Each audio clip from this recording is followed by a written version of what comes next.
So how did you transition from a fan of the culture to someone who buys and resells at a high level? What was the first big flip or moment that made you realize this could be a serious business? So, there were tons of deals, but ones that really stick out to me was when myself and Ryan, we took a trip to Japan in 2022, right after college. And, we had been wanting to go out there, and it was our first or second day out there just exploring some of the shops that they had. And we came across these people who had a 4-foot, like, KAWS figure.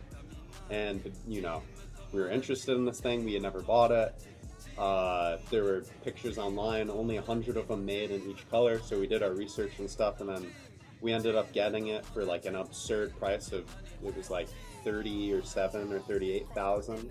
We ended up shipping it back to the United States. It took about like 2.5 months before we saw anything, and we had already been back from our trip by then.